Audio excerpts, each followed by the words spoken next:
Ladies and gentlemen, welcome. I'm George Skiadopoulos, Director of the Institute of Finance and Financial Regulation. Welcome to the fourth conference, EBRD IFFR conference on ESG. This is the fourth consecutive year that we have the pleasure to collaborate with EBRD and running this international conference. I should say that this is one of the biggest conferences in the field of ESG worldwide. More than 900 people from all over the world have registered today to attend the conference. So thank you to all of you for attending.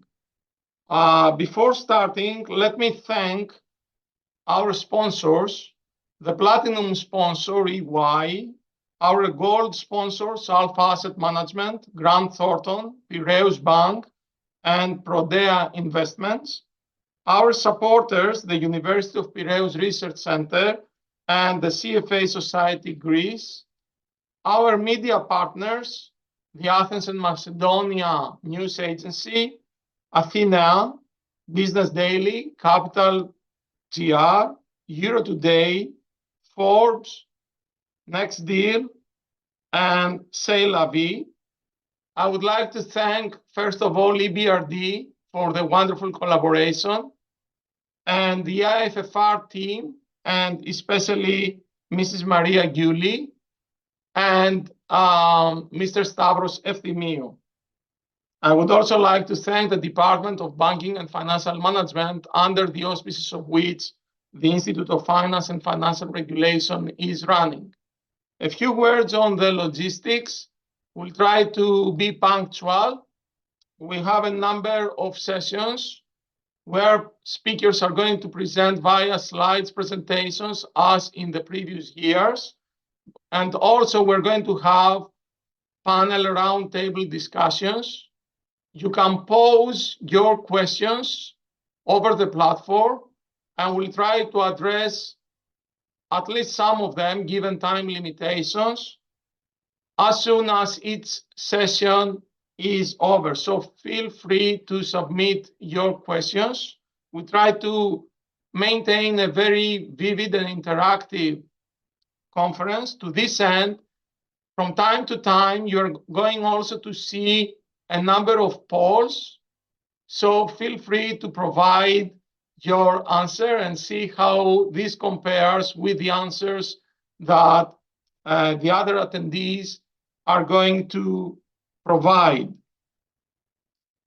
So without further delay, may I pass the floor to Mrs. Andreea Moraru, who is the regional head and director for Greece and Cyprus EBRD. Andreea, it's a pleasure seeing you again. And the floor is yours for the opening remarks. Thank you. Thank you very much, George, for the kind introduction. Good afternoon, ladies and gentlemen. I'm very well. I'm again very happy here to participate at this ESG conference for banks, firms, and institutional investors. In 2023, EBRD delivered a record of 6.5 billion of green finance, reaching again our commitment to make at least half of our annual investment green by 2025. 1/3 of this 6.5 billion have been originated by the financial institutions, and in the same time, we mobilize another 21.2 billion of green finance from the private sector. That means that for every euro of our green finance, we mobilize over 3 euros of green finance from the private sector. Since the start of 2023, all our activities are aligned with Paris Agreement. Our support for the green transitions aim to catalyze systemic change. Our integrated approach engages multiple stakeholders, enhances policy dialogue, helps to remove regulatory and other constraints to create investment opportunities that mobilize the private sector. We recognize the pivot role that financial institutions play in this transition to a low carbon economy and climate resilient environment. By working with them to develop strategies for climate change mitigation and adaptation, for example, providing technical assistance, capacity building, and financing solutions, the EBRD helps partner financial institutions to align also their operations with the objectives of the Paris Agreement. Our partner financial institutions possess a great power as critical agents of change. Jointly, we have a unique opportunity to drive it by directed capital, targeting sustainable investments and spreading the adoption of climate-friendly business practices. Following our Paris alignment commitment, we aim to move over time from a use of proceeds model where environmental, social, and climate-related strategy and requirements are focused on specific funds or with your proceeds to a more broader transition plan approach.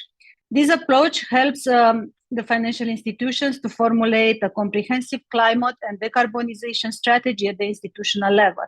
To be undertaken alongside EBRD financing, these plans set bound milestones for the partner institutions to ensure are credibly aligning their financial flows with the goals of the Paris Agreement. We have already signed pioneering banks up for the transition planning support, focused on greening their entire operations, while disclosing the climate risk on their books. By 2027, the aim is to have the overwhelming majority of our partner institutions using this approach. The green transition is a huge challenge, but also we see it as a huge opportunity. And we at EBRD, we are working hard with our partners and clients to maximize the opportunity and meet this challenge. In order to do so, we aim to create an enabled framework towards greening the financial sector by supporting central banks develop climate-related financial disclosure requirements.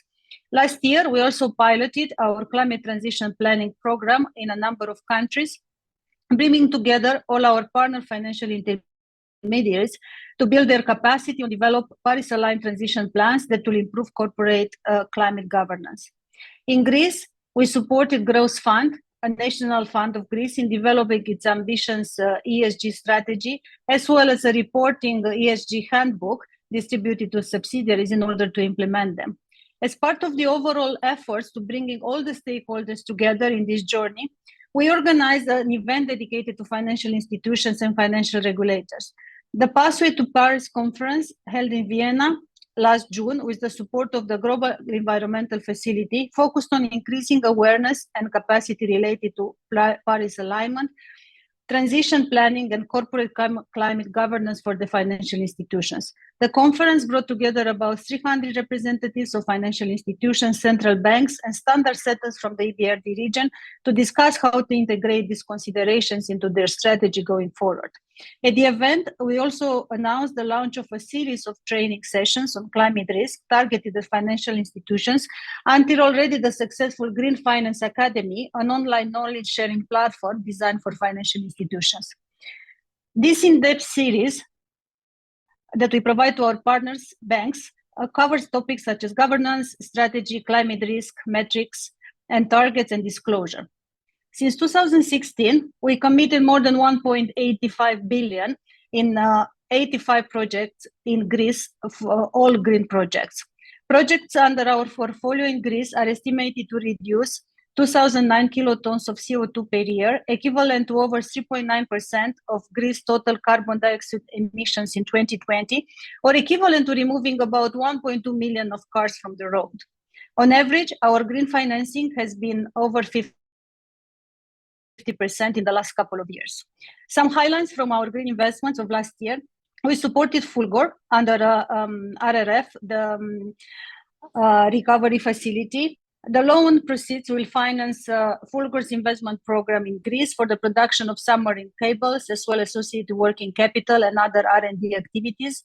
Through this increased production capacity, the company will be able to unlock significant opportunities of large interconnection projects and capture the growth of the offshore wind installations worldwide. We have also supported Noval with 10.5 million to fund the company's medium-term investment plan on asset development and acquisitions dominated by green certified assets in accordance to their strategy. We invested also 45 million in senior mezzanine tranche of a synthetic securitization of Eurobank, deploying 3% of our proceeds to lending to mid and small companies on green projects. We have also supported the Greek systemic banks with 90 million invested in Tier 2 type of instruments, also having a green component attached to our participation in these issuances. In the last couple of years, in Greece, we continue to witness a shift of focus by our clients to more sustainable investments, which is very encouraging. In the wake of increasingly frequent and severe weather events linked to climate change, both investors and users are prioritizing investments that incorporate ESG considerations such as climate adaptation measures as well as relevant social safeguards. These investments not only extend the lifespan of the asset, but also ensure they can support positive social outcomes such as more inclusive policies as well as function reliable during periods of extreme weather events. In the face of tightening regulations and evolving investor demands, clear and comprehensive climate-related disclosures are becoming essential for companies in the European Union. Not only does it ensure compliance with upcoming directives like the CSRD, but it also allows companies to attract sustainable finance, manage climate risk, and showcase their sustainability leadership. Ultimately, transparent climate reporting fosters accountability and collaboration, paving the way for a more sustainable future for all. We hope that this event will stimulate dialogues between EBRD, financial intermediaries, and policymakers. Such events are important for us as a means of identifying how and where we can best focus our effort to further support and push the ESG agenda in terms of investments and technical support. So I would like to use this opportunity to thank very much to the Institute of Finance and Financial Regulation, George and his team for this putting together this amazing event and bringing us all together today. Thank you very much. Thank you, Andreea. Thank you for your kindness and for your opening remarks.